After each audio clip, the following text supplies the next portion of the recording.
Amém, amém, amém, amém. Está dando para ouvir?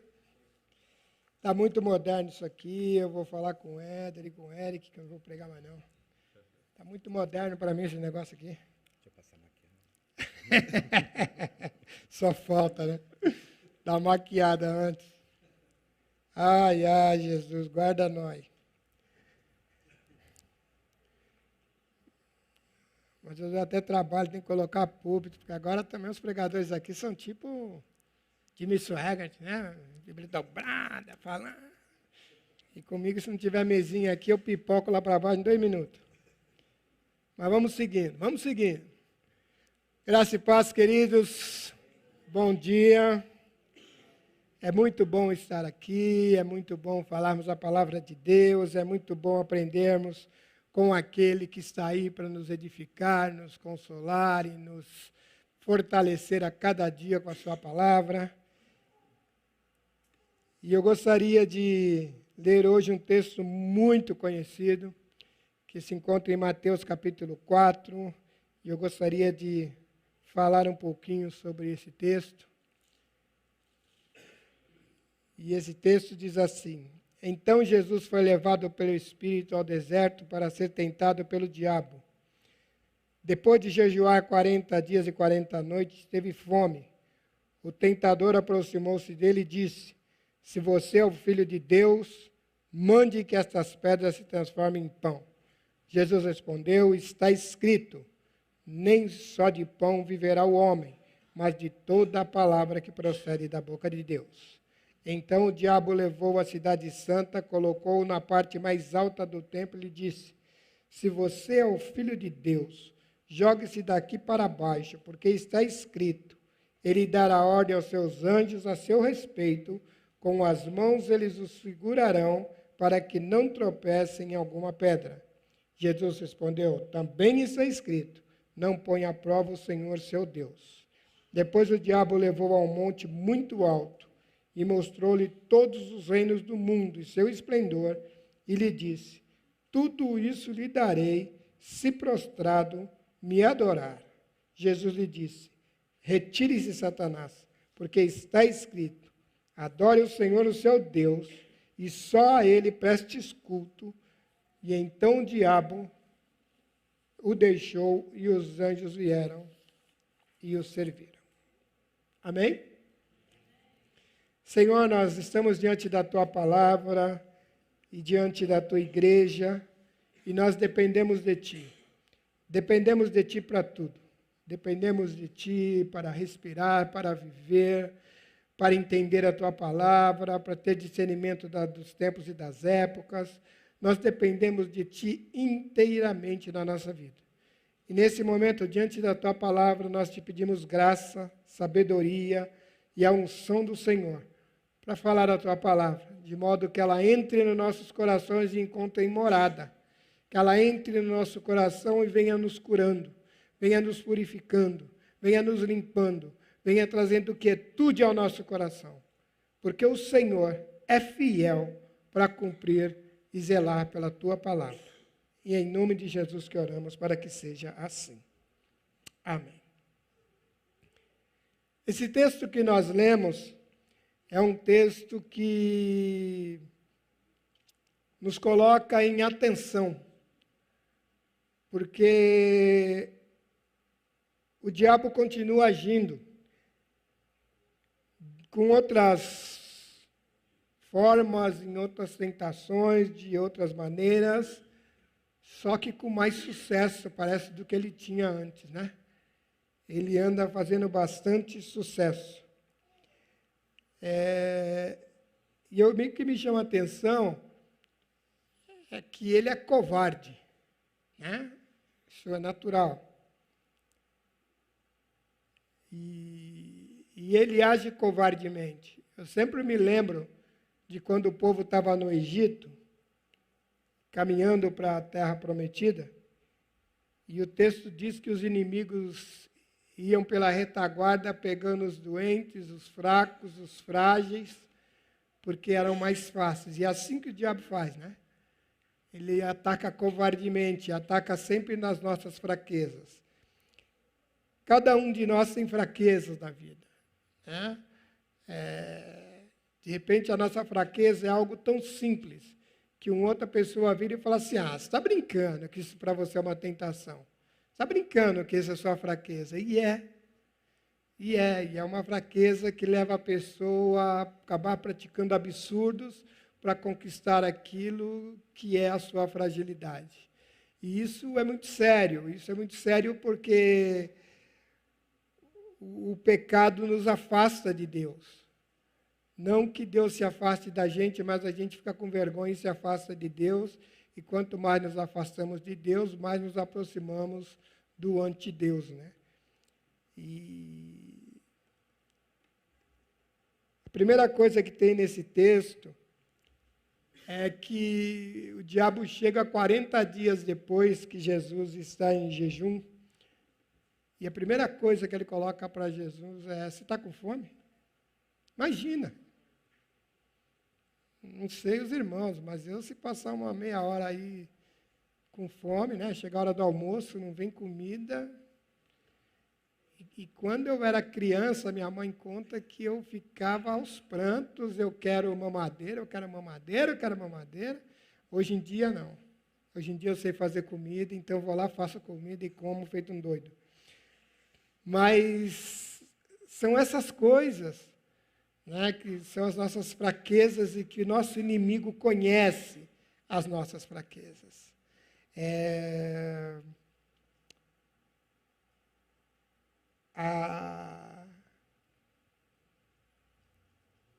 As nossas fragilidades nos colocam em risco. E é interessante que o inimigo chega para Jesus e pergunta para ele, está com fome?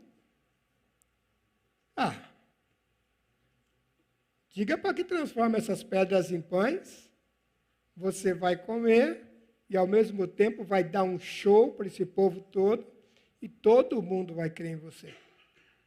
Você não vai nem precisar ir para a cruz, viu? Vai ficar tranquilo aqui, o show vai ser feito e todo mundo vai confiar em você. E a outra tentação de Jesus, que o diabo fez a Jesus, foi, mostra para esse povo que você é o queridinho de Deus. Pula daqui e ele vai dar ordem aos seus anjos e eles vão te pegar porque você não tropeça nem em uma pedra, vai te livrar, vai te salvar. E a última tentação, ele diz para ele, olha tudo isso aqui, olha para esse mundo, olha para toda essa glória. Eu vou dar isso a você. Faz só uma coisinha. Me adore. Se prostrado me adorares, você vai ganhar tudo isso. Todo esse sistema vai ser seu. E é uma coisa que a gente olha, a gente lê agora, né? E a gente fala assim, mas que coisa mais idiota do diabo. Você acha que Jesus ia cair nessa? Pois nós caímos nessas todos os dias. Nós caímos nessas frequentemente. Basta nós olharmos para as religiões hoje e olharmos para esse sistema estabelecido que invade as nossas igrejas. E aqui, quando eu coloco igrejas, eu quero colocar todas as religiões, viu? Porque isso não é uma prioridade nossa. Todas as religiões. E quando é oferecido o poder,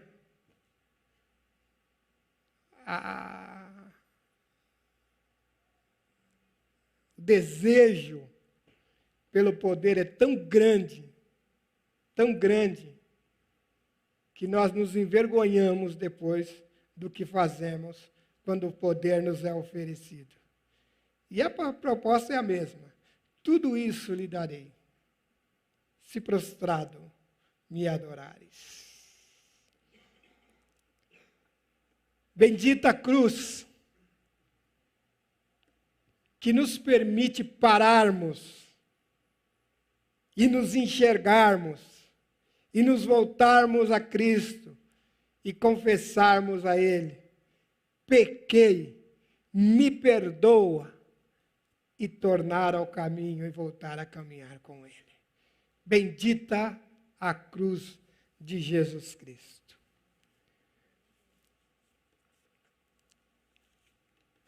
Esse texto ele tem duas palavras. Não sei se os irmãos perceberam. Uma das palavras é diabo, que é diablos, que significa maldizente, aquele que lança pessoas uma contra a outra.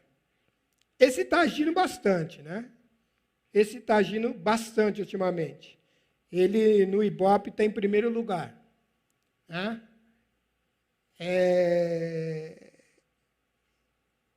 É uma das qualidades do maligno. E a outra palavra é Satanás, que no hebraico significa acusador, adversário. É aquele que não quer nada conosco. Quero deixar bem claro isso para que os irmãos não se achem especiais. O diabo não quer nada conosco, o diabo não quer nada com gente. O negócio do diabo é demônio, sabe? É camunhão, é essas coisas tudo aí. Ele só quer nos destruir. Ele veio para matar, roubar e destruir a pessoa humana para afrontar a Deus. Então, esse adversário que nós temos, ele trabalha dia e noite e dia para nos destruir. Jesus disse que ele veio para matar, roubar e destruir. E parece que ultimamente nós estamos meio que distraídos com isso. Eu sou um dos maiores defensores de tirar o diabo da igreja. Eu acho que nas nossas conversas eu não falo do diabo porque o diabo nada tem conosco, eu não trato com ele, eu não quero nada com ele, mas o texto que nós lemos nos obriga a falar dele e falar dele para que nós estejamos atentos a ele. Porque nós não podemos, como igreja, nos distrair. Nós não podemos, como igreja, estar alheios ao que está acontecendo. O diabo está trabalhando muito e continua roubando, matando e destruindo, continua trabalhando para separar as pessoas, continua trabalhando para que o ódio tome conta do coração das pessoas, continua trabalhando para estragar a comunhão do povo de Deus, continua trabalhando para que deixemos a casa de Deus, deixemos de adorar a Deus e deixemos de confessar que Jesus Cristo é Senhor para a glória de Deus Pai. Nós não podemos nos distrair quanto a isso.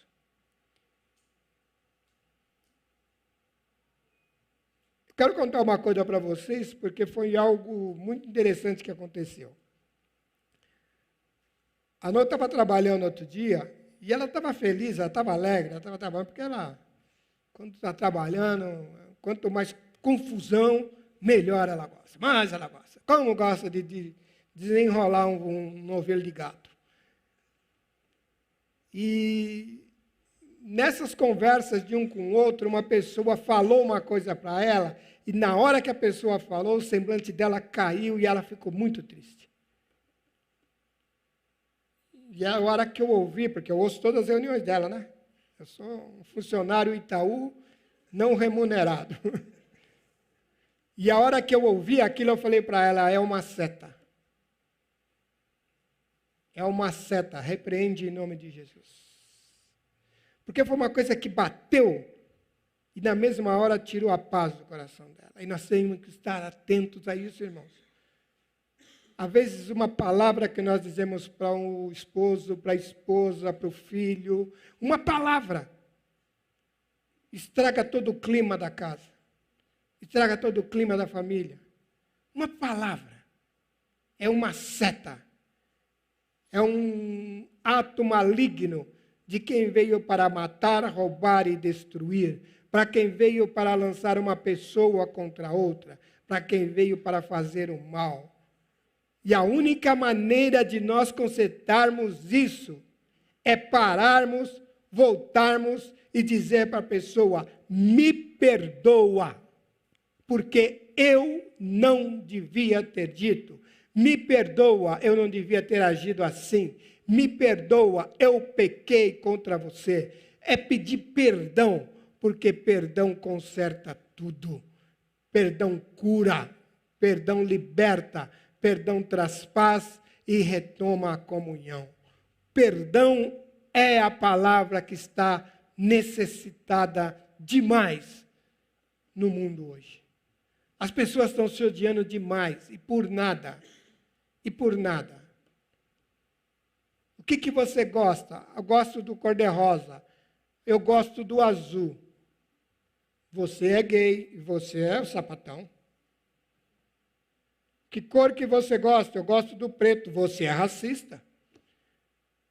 E isso vai mudando as coisas e as pessoas vão se odiando e se odiando e se odiando. E hoje, para você conversar, precisa pegar um dicionário e ficar vendo o que você vai falar para que você não seja interpretado errado.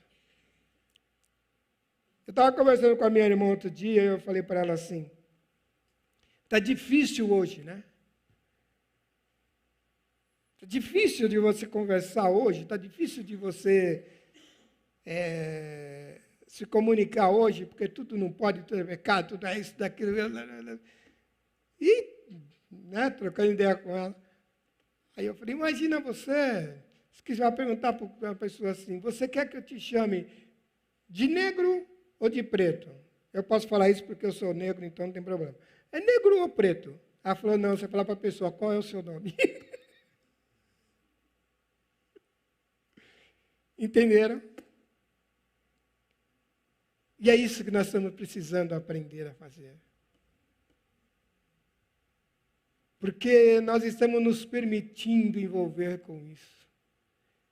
E eu quero voltar para esse texto, porque é esta palavra que foi nos dada por Deus para revelar quem somos, para revelar como fomos amados, para que entendêssemos que o pacto de Deus conosco foi o amor, para entender que todos nós fomos condenados, mas na cruz nós fomos salvos em Cristo Jesus, para entendermos que a obra expiatória de Cristo está consumada e em Cristo Jesus nós somos salvos e o nosso caminho é para o céu e é no céu que nós queremos estar e juntos queremos cantar: hosana nas alturas, aquele que vem em nome do Senhor. E estão querendo nos desviar disso.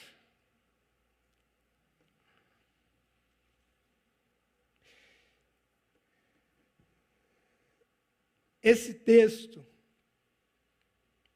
nos mostra uma coisa tremenda. Diz que depois de 40 dias que Jesus estava em jejum, o diabo veio tentá-lo. E a primeira coisa que ele falou: você é o filho de Deus, transforma a pedra em pão. E tem igrejas que estão lotadas e superlotadas e hiperlotadas, porque o líder diz: eu sou o homem de Deus, falei e Deus faz. Porque quando eu determino, Deus tem que fazer. E as pessoas estão se desiludindo com Deus, porque a determinação dele não vale nada, o que ele diz não vale nada, porque todo o poder emana de Deus, e Deus faz o que quer, a hora que quer, quando quer e com quem quer, e ele é amado pelo que ele é e não pelo que ele faz. Mas as pessoas estão procurando a Deus muitas vezes, porque as pessoas estão dizendo isso. Vem cá que eu transformo pedra em pão e você vai ficar bonito na vida. E as pessoas correm atrás desse Jesus que transforma a pedra em pão.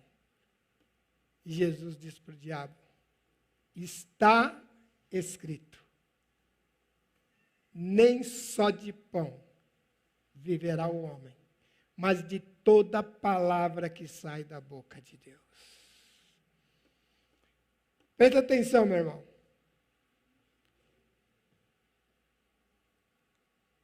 Você vai passar lutas nessa vida, porque a Bíblia diz que nesse mundo tereis aflições, então pode esperar que se você não passou, você vai passar. Isso não é praga, isso é Bíblia. Você vai passar luta porque você é gente. Você fica doente porque você é gente. Você passa necessidade porque você é gente. Você fica desempregado porque você é gente. E gente, todas elas, crentes ou não, passa pelo que gente passa. Então não queira ser aquele camarada especialzinho do divino. Que Deus ama a humanidade. Vai ter milagre? Vai ter milagre. Você está aqui de manhã, você está aqui agora. Isso é um milagre. Porque Deus deu o ar para você respirar, um coração para bater, um pulmão para pulsar, e está aqui, isso é milagre. Agora não fica brincando com Deus. Deus não faz o que a gente quer. Esquece isso. Deus não faz o que a gente quer, porque isso não é evangelho. Porque enquanto você está orando para Deus fazer o que você quer, tem muitos irmãos das nossas igrejas nesse momento morrendo ao fio da espada. Tem muitos sendo colocados em paredões e sendo metralhados pelo simples fato de dizer que são filhos de Deus. Tem muitos que estão morrendo de fome porque moram em países pobres, de pessoas gananciosas que não alimentam as crianças. Muitos. E nós estamos aqui querendo que Deus nos faça a nossa vontade. O Pai Nosso mudou, né? Não é mais fácil, seja feita a tua vontade, seja feita a nossa vontade. Na terra e no céu, hein? Porque tem mais essa. Tem uns crentes aí que estão tomando o lugar de Deus e que...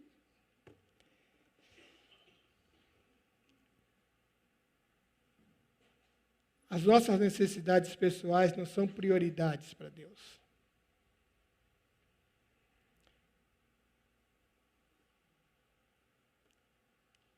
E essa é uma tentação que o diabo vai trazer sempre para a vida da gente. Como que você fala que é filho de Deus? Está passando por isso. Aí, ao invés de fazer a pergunta de Abacuque, quando viu o povo sofrendo, quando viu o povo cheio de necessidade, que Abacuque chegou diante de Deus e começou, por quê? Sabe aquele porquê eu, que todos nós, desculpa, a minha esposa está ali, ela está a mente lógica, depois ela vai falar para mim, todo mundo não. Muitos de nós já falou, por que eu? Por que eu? Abacuque fez isso. Por que, Deus? Por quê? E o texto de Abacuque não tem uma resposta de Deus para Abacuque. Porque Deus não tem que responder para nós nada. Deus é Ele. Mas Abacuque termina o seu livro dizendo, ainda que a figueira não floresça, não haja fruto na vide, o fruto da oliveira mirta, ainda assim eu louvarei ao Deus, o Senhor da minha salvação. Meu irmão, quando você estiver passando um aperto, quando você estiver passando um sufoco, quando você estiver passando por angústia, quando você estiver passando por aflição, saiba de uma coisa, Deus está olhando para você, Deus está ensinando a você, e quando o milagre chegar, você não vai lembrar o que você passou. Porque milagre é assim. Quando o milagre acontece, você até esquece o sofrimento que você passou. Porque Deus está te vendo. E Deus tem propósitos para a sua vida. Deus tem propósitos com você. Mas e se eu morrer? Amém. Com Deus estará para todo sempre. Qual é o máximo que pode acontecer? É eu morrer. E se eu morrer, eu vou para o braço de Deus. Vou encontrar com Jesus e com Ele direi, vai Corinthians.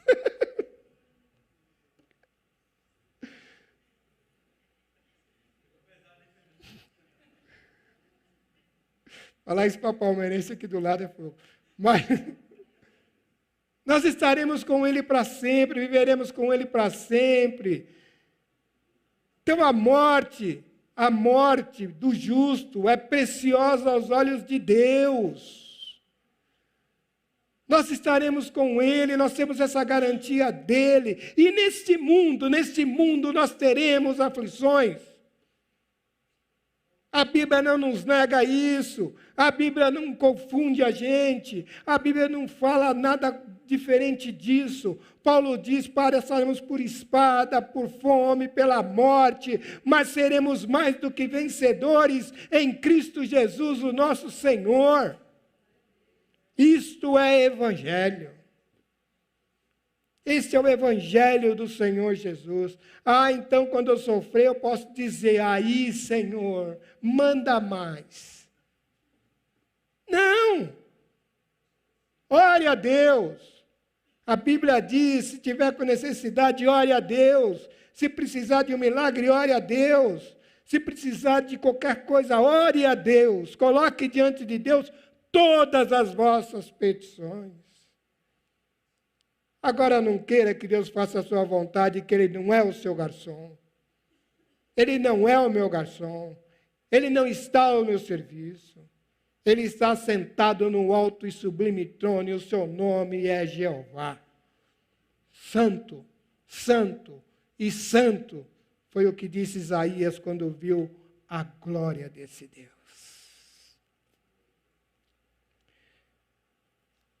Paulo, quando escreve a Coríntios 10, no capítulo 13, ele diz assim: não diga que quando você foi tentado pelo diabo. Cada um de nós é tentado segundo as nossas concupiscências, segundo os nossos desejos. E uma vez que nós damos lugar à tentação, ela se instala e nós caímos. Não tem super-herói para a tentação. Escuta uma coisa que eu vou te dizer. Presta bem atenção nisso. Você não vence o diabo. Ele ganha todas de você. Você não consegue vencer o diabo. Quem vence o diabo é Jesus em nós. Quem vence o diabo é o nome de Jesus. Quem aquieta, quem expulsa, quem destrói o diabo é o nome de Jesus. Você não tem força para isso. Se você enfrentar o diabo no seu nome, você apanha. Você perde. Você cai. Quando você se sentir tentado, corre aos pés da cruz e diga: socorre-me, Senhor. Porque nós somos ovelhas, nós não somos lobo. Na guerra de ovelha com lobo, ovelha perde. Corre para o pastor, que o pastor dá um jeito no lobo. Entenderam? Para com esse negócio de querer achar que porque você é crente, você é um super-herói. Não é. Super-herói só na Marvel e não é verdade. É bom lembrar isso, porque eu estou achando que tem uns crentes aí que estão achando que são super-heróis. E escuta aqui, essas desculpas do tipo: a carne é fraca. Irmão, caí. A carne é fraca. Essas que é melhor, né? A mais usada. Outra agora, muito moderna, é: todo mundo faz isso. Vou dizer como a minha esposa: você não é todo mundo. Todo mundo não.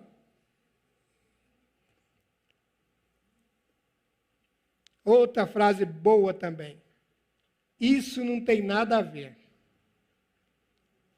Já ouviu essa? Rapaz, não faz isso, é crente. Não tem nada a ver. Escuta, o pecado ofende a Deus. Quando nós pecamos, nós ofendemos a Deus. Agora, o que a gente não pode fazer é o que a gente vivia antigamente. Tudo era pecado. Uma calcinha jeans, pecado. A irmãzinha colocava o salto, pecado. Né? Botava um boné, pecado. Jogasse bola, digno do inferno. Irmã de bermuda, inferno direto. praia, sem comentário. Não é disso que eu estou falando.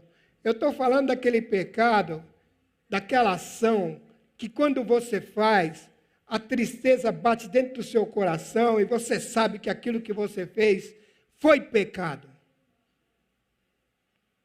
E aí você se torna arrogante para dizer que o que você fez não foi pecado e vai afundando cada vez mais, porque um abismo chama outro abismo. E aí, nós chegamos naquilo que está acontecendo hoje. Mas está escrito. Está escrito. Está escrito. Deixa eu falar agora para vocês. A Bíblia, a palavra Bíblia é biblos, coleção de livros. Foi escrita, desculpa essa bobagem que eu falei agora, porque, não é sabidão, mas não é não. Só para ter ideia, saber o que eu vou falar. Ela foi escrita dentro de um contexto histórico, gramatical, um contexto de vida, um contexto de leis, um contexto de época.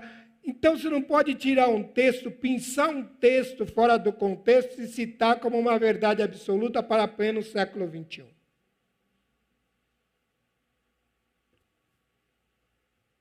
Diz que um irmãozinho pegou a Bíblia e falou, o Senhor vai falar comigo. E abriu. Puf! E caiu no versículo. E Pedro foi e enforcou-se. Ele falou, oh meu Deus, isso não. Aí abriu. Abriu de novo. Teve escrito, vai tu e faz o mesmo. Olha, ai meu Deus. Fechou. Quando ele abriu assim, e o que tem para fazer, vá e faça depressa. Cuidado, quando você usa a Bíblia como horóscopo. Bíblia não é horóscopo. A Bíblia é a palavra de Deus. Começa em Gênesis e termina no Apocalipse. Aprenda a ler a Bíblia. E aprenda a pegar bons livros. Se você não conhece bons livros, procura aqui o Eric e o Éder e o Nonatan, né? E pergunta para eles, que livro é bom para eu ler enquanto eu estou lendo a Bíblia inteira? Para você entrar no contexto e entender. Para que pessoas não usem os textos fora de contextos a pretextos e diz para você, porque Deus está falando, porque está escrito. E crente é assim, quando ouve um versículo, na boca de um ímpio principalmente, se arrepia todo. Ai, é crente. Meu irmão, a Bíblia não é uma coxa de retalho. A Bíblia é a história de um Deus com o seu povo, uma história de amor, de graça, de misericórdia, de salvação, que foi escrita e foi mostrada e foi escancarada para o mundo para dizer que todos nós somos pecadores, mas que há uma solução para isso tudo. Então, não olhe a Bíblia assim. Eu estive olhando, irmão. Eu vou fazer uma coisa porque eu creio na palavra, eu vou profetizar a palavra. Tudo posso naquele que me fortalece. E aí vai. Só que dá tudo errado. Bate com a cara na parede e volta. Volta triste com Deus, né? Porque a palavra de Deus não cumpriu na vida dele. Só que ele não leu os versículos antes. Quando Paulo diz, eu aprendi a passar necessidade, a passar fome, nudez, a passar perseguições, a prisões. E eu aprendi com Deus que eu tudo posso nele que me fortalece. Não, eu só quero a coisa boa. Sabe, irmãos? Essa foi a tentação que o diabo tentou Jesus. E é nessa tentação que ele tem trabalhado na nossa vida. E tem encontrado guarida.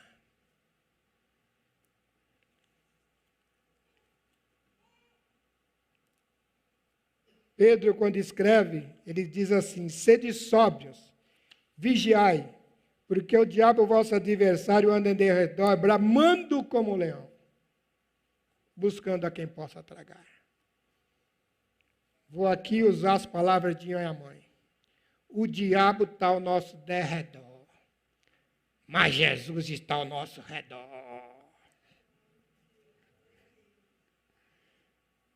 O diabo está ao nosso derredor. Ele brama como um leão, mas ao nosso redor está o leão da tribo de Judá. Então, presta atenção no leão e esquece o diabo, porque ele nada tem de nós, nada tem conosco. Mas ele está encontrando muito espaço nas religiões, muito espaço nos corações daqueles que um dia foram lavados e santificados no sangue de Cristo. E a maneira que eu tenho para voltar para o trilho é parar diante de Deus e dizer: pequei, me perdoa. Como diria Agostinho, pequei, pequei, pequei, pequei, eu sou pecador. E voltar ao caminho, porque o Pai está te esperando.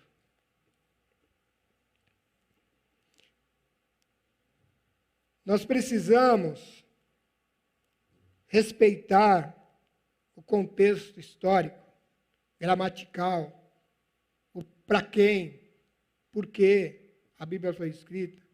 Porque senão a gente faz da Bíblia a caixinha de promessa. Alguém tem caixinha de promessa em casa aqui? Tem ou não? Opa, já não se faz crente como antigamente. Todo crente tinha uma caixinha de promessa em casa. Vamos sair? Vamos, vou pegar o versículo de hoje. Só tinha coisa boa, né? E a gente está fazendo, continua fazendo isso com a Bíblia. E a Bíblia não é uma caixa de promessa. A Bíblia é a palavra de Deus para edificar, consolar e nos animar para esta vida. Porque Satanás está aí trabalhando, e ele não vai cessar, e nós estamos numa guerra. E nesta guerra nós temos que ter as armaduras de Deus na nossa vida, na nossa mente, o capacete da salvação, não vou lembrar tudo, mas no nosso peito nós temos que ter a couraça da justiça, nas nossas mãos nós temos que ter a espada, que é a palavra de Deus para nos defender do que está escrito. Nos nossos pés o evangelho da salvação, tá certo? Olha a minha cabeça como está ficando boa. Porque nós temos que entender isso, essa luta, essa guerra que nós estamos. Porque se a gente piscar, o nosso inimigo, ele não dorme. Ele não dorme. Ele continua dizendo: está escrito, está escrito, está escrito, está escrito. E nós temos que olhar na cara dele e dizer para ele: mas também está escrito. E ele diz para você: está escrito aqui. Um pouquinho de tempo eu estou voltando. Não voltou, e aí? E aí? Como é que fica? Você tem que olhar para ele e dizer: mas está escrito que o que há de vir, virá, e não tardará. Quando ele disser para você: você é crente, passando por isso, não está escrito que ele vai te livrar de tudo? Você fala: está escrito que no mundo eu vou ter aflições, mas que eu tenho que ter bom ânimo, porque ele já venceu. E nós temos que saber disso, mas para saber disso nós temos que ler. Bíblia não é por osmose, Bíblia é por leitura. Nós temos que ler e reler, e ler de novo, tornar a ler, porque essa é a nossa defesa contra o mal. Porque senão, o nosso inimigo vai subir nos nossos púlpitos e vai dizer o que quer e bem entende, e nós aí embaixo vamos dizer glória a Deus e aleluia, porque a gente não tem o também está escrito. A guerra que nós estamos tendo hoje é por causa disso, é por conta disso, porque está escrito. Porque está escrito, porque disse, porque não disse. E aí a crentaiada está na rede social parecendo bicho, jogando um versículo contra o outro, versículo contra o outro, versículo contra o outro. Está virando uma piada para todo mundo. Está dando assim angústia de ver a quantidade de textos a pretexto, fora do contexto, loucuras ditas assim, e relaxos ditos em nome de Jesus, amém, e aquela brigaiada tremenda, coisa feia. Nós somos chamados para a paz. Nós somos chamados para uma vida que vai brilhando, brilhando, brilhando, até ser dia perfeito. Nós precisamos aprender isso. Nós precisamos viver isso. Tinha mais um bocado de coisa para falar aqui, mas vai ter ceia, eu vou precisar parar aqui.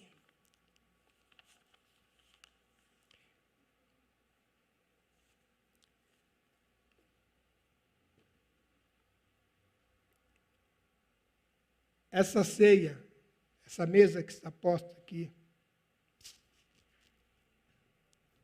é para que nós tenhamos em memória quem é Jesus na nossa vida. Essa mesa que está posta aqui nos ensina que o pacto de Deus conosco é um pacto de amor. Essa mesa posta aqui mostra que nós somos mais do que vencedores em Cristo Jesus. Essa mesa posta aqui nos mostra que nós estamos no caminho do amor, da graça, do perdão, da misericórdia, da bondade, da fidelidade.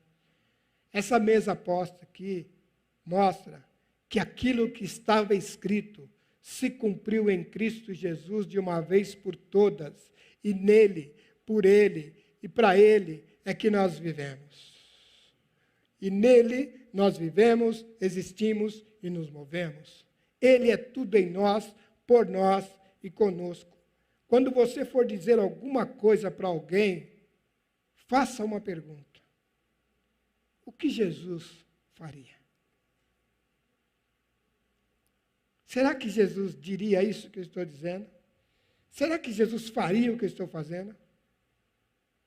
Será que Jesus concordaria com isso? Porque é nisso que se baseia o Evangelho. A base do Evangelho é essa. Nós somos resultados da graça de Deus.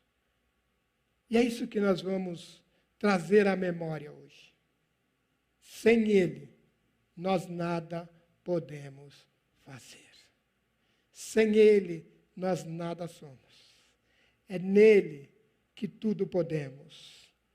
Jesus venceu no deserto, dizendo: também está escrito. Jesus venceu na cruz, dizendo: está consumado. E com ele nós vencemos na vida, pelo poder que há no nome de Jesus. Que haja Jesus na sua vida.